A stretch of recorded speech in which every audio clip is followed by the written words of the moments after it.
community hub was designed specifically for people who are most marginalized in our community and on the fringes of society. And we really wanted to flip that narrative to say, we want to create a place where we welcome you in, and we, with dignity and respect, and we're hoping to build community.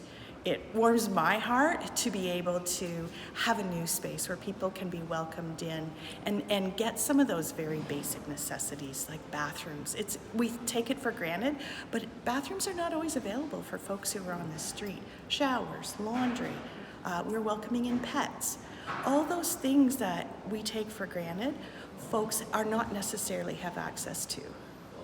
For family health teams in Ontario who have patients that are really all over our communities, as a community provider of primary care services, meeting people that we would not otherwise see in primary care clinics is critically important. It's a private space that's outfitted to provide clean, medically safe procedures for those who need them. And it's right here on the main floor. It's also welcoming, and hopefully it's close enough to the entrance that somebody feels that this is a place that they could come safely, meet with a primary care provider and receive service.